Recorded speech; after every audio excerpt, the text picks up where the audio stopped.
اس میں تیز بخار ہوتا ہے، شدید سر درد ہوتا ہے۔ اسی پیشنٹ کو دوبارہ مچھر نے کاٹ لیا تو اس کا بہت زیادہ خطرناک ہو جاتا ہے۔ اس کے بعد تقریباً 3-4 دن تک یہ لگاتار شدت اختیار کرتا ہے۔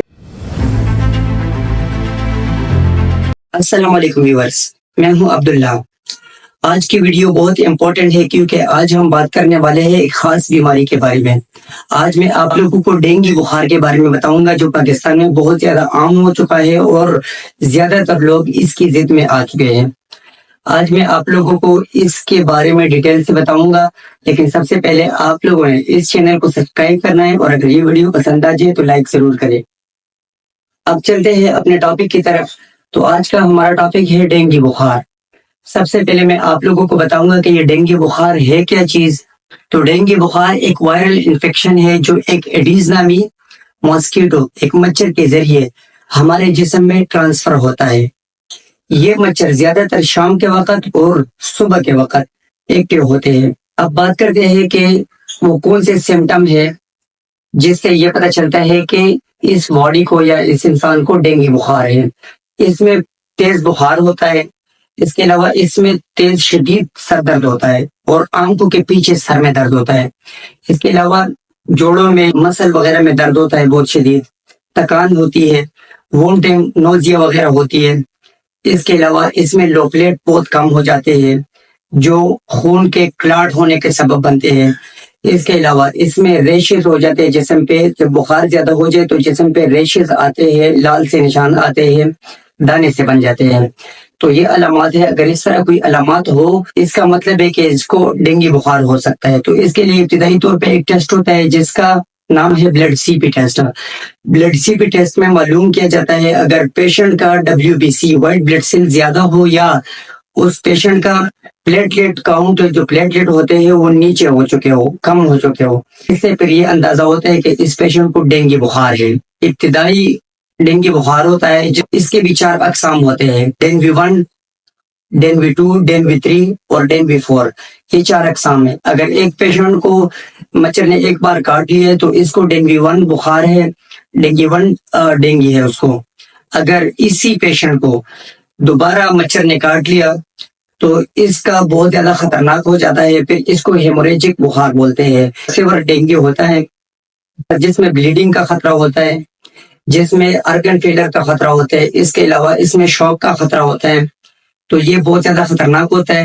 اس پیشنٹ کو پھر ہاسپٹل میں ایڈمٹ کرنا بہت زیادہ ضروری ہوتا ہے کیونکہ اس کو ڈرپ وغیرہ لگتی ہے اور اس پیشنٹ کو پھر پیراسٹامول پین کلر کے طور پہ دیے جاتے ہیں اور اس کا کھانا پینا بھی ٹائٹ ہوتا ہے کیونکہ اس کا امیون سسٹم مضبوط ہونا چاہیے۔ تو اس طرح اس کا یہ علاج ہاسپٹل میں پھر ضروری ہوتا ہے۔ اور اگر اس طرح بخار اس کو ابتدائی طور کا ہو تو اس کا کوئی خاص علاج تو ابھی تک نہیں ہے ڈینگی کا، لیکن اس کو پیراسٹامول دی جاتی ہے درد اور بخار کے لیے۔ اس کے علاوہ اس کا کھانا پینا ٹائٹ رکھتے ہیں تاکہ اس کا امیون سسٹم مضبوط ہو۔ اور یہ ڈینگی بخار ابتدائی طور پہ تقریباً 3-4 دنوں پہ کم ہوتا ہے، اس کے بعد تقریباً 3-4 دن تک یہ لگاتار تیز شدت اختیار کرتا ہے اور اس کے بعد یہ آہستہ آہستہ کم ہونا شروع ہوتا ہے۔ اس کا ایک اپنا دورانیہ ہوتا ہے جس میں یہ آہستہ آہستہ خود بخود ٹھیک ہو جاتا ہے اور یہ وائرس جسم سے ختم ہو جاتے ہیں۔ یہ کچھ علامات اور علاج تھا جو ڈینگی کے بارے میں نے آپ لوگوں کو بتایا ہے۔ اب بات کرتے ہیں اس کے احتیاطی تدابیر کے بارے میں کہ وہ کون سے احتیاطی تدابیر ہے جس کو اگر ہم اپنائیں تو ہم اس ڈینگی بخار پہ قابو پا سکتے ہیں اور ہمیں اس ڈینگی بخار سے بچ سکتے ہیں۔ تو سب سے پہلے ہمیں چاہیے کہ ہم اپنے قریبی یا گھر میں پانی کا کڑا نہ ہونے دیں کیونکہ یہ مچھر پانی میں جو کڑا پانی ہوتا ہے صاف، اس میں یہ پیدا ہوتا ہے اور اسی میں انڈے دیتا ہے اور اسی میں یہ زیادہ ہو جاتا ہے۔ اس کے علاوہ ہمیں چاہیے کہ ہم بڑے آستینوں والے کپڑے پہنیں تو ہم یہ خطرے کو کم کر سکتے ہیں۔ اس کے علاوہ مچھردانی کا استعمال کریں، اس سے بھی یہ ہم خطرہ کم کر سکتے ہیں۔ اس کے علاوہ ہم کوئی لوشن یا کریم وغیرہ بھی استعمال کر سکتے ہیں جس سے ہم یہ خطرہ کم کر سکتے ہیں۔ اس کے علاوہ ہمیں چاہیے کہ جو حکومتی احتیاطی تدابیر ہوتی ہے اور جو وہ ہمیں فالو کرنے کے لیے کہتے ہیں وہ ہم فالو کریں۔ اس کے علاوہ سپرے وغیرہ گھروں میں کرنا چاہیے تاکہ سپرے وغیرہ ہم کریں، مچھر بھگانے کے جو سپرے ہوتا ہے اس سے بھی ہم یہ خطرہ کم کر سکتے ہیں۔ تو یہ کچھ احتیاطی تدابیر تھے جو میں نے آپ لوگوں کو بتائے ہیں. انشاءاللہ اگر ہم اس پہ عمل کریں گے تو ہم اس ڈینگی بخار سے جان چھڑا سکتے ہیں.